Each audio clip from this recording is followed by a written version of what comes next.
After today, I'll be I'll be braver to stand up and say I'm a survivor. This is what happened to me. It made me reflect on all the past hurts, the pain of it all, and then to put it together where I can be friendly with that pain, to be able to live with it and to reconcile with my past. I did the walk for all fellow survivors, for my late parents who are both survivors. I did it for the children of the future so that they will learn about what happened in the residential schools and to heal from the past. I'm feeling really good about what I saw today, what I witnessed. We came out in very strong numbers here today. I think that the feeling of reconciliation is amongst our people, and I think it needs to grow.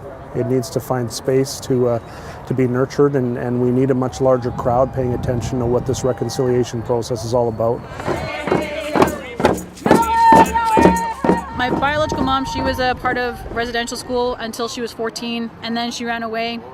And there's a lot of her memories that she is not willing, ready, and able to share. And then because of her experiences, there's a great disconnect and divide between us because she feels there's no common ground.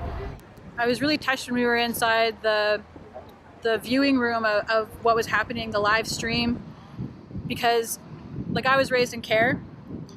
I had a beautiful home raised in care. Not a lot of people have the same story, but I'm the only one of my biological family that was there. My brother's in jail. My mom is still street entrenched. My dad were estranged. So it was a little overwhelming to be present there as the only family member from my family, and then to be one of the only members of my family currently who's been able to raise my son on my own and keep my baby.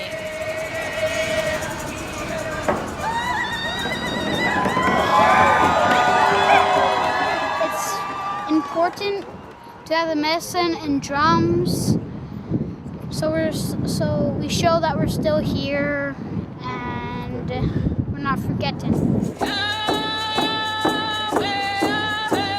I've lived my life with a lot of friends that have gone out and they've said, man, I'm glad I didn't go to residential school because, I'm glad I'm not affected by residential school. And then I say, well, speak your language then. Say something really nice in your language. And then they can't do it. So then they realize, hey, wait a second, maybe I am impacted by what happened. It's not just what happens in this lifetime, but what happens in the last lifetime and the lifetimes before that have an impact on who we are today. And I think that if we move to allowing this issue to be a historical one, then we're going to miss the opportunity that's here today. But there's also that side of our communities that are too scared to talk about what happened. They're too scared to open that old wound and move towards healing. But I'm telling you right now, we're creating safe places where healing can happen. And I want our Indigenous family to feel empowered and to feel safe. And when they decide that it's time to start talking about these things that they've been through, there is a community here in Winnipeg and in Manitoba that's ready to listen. When I walked into the event at the university, I felt as if I was walking alone, even though there was a room full of people. But after today, after releasing all that negative energy that I had from the past, I feel so much better. I feel as if a big burden has been lifted. With my grandsons standing on either side of me, it was overwhelming in a good way.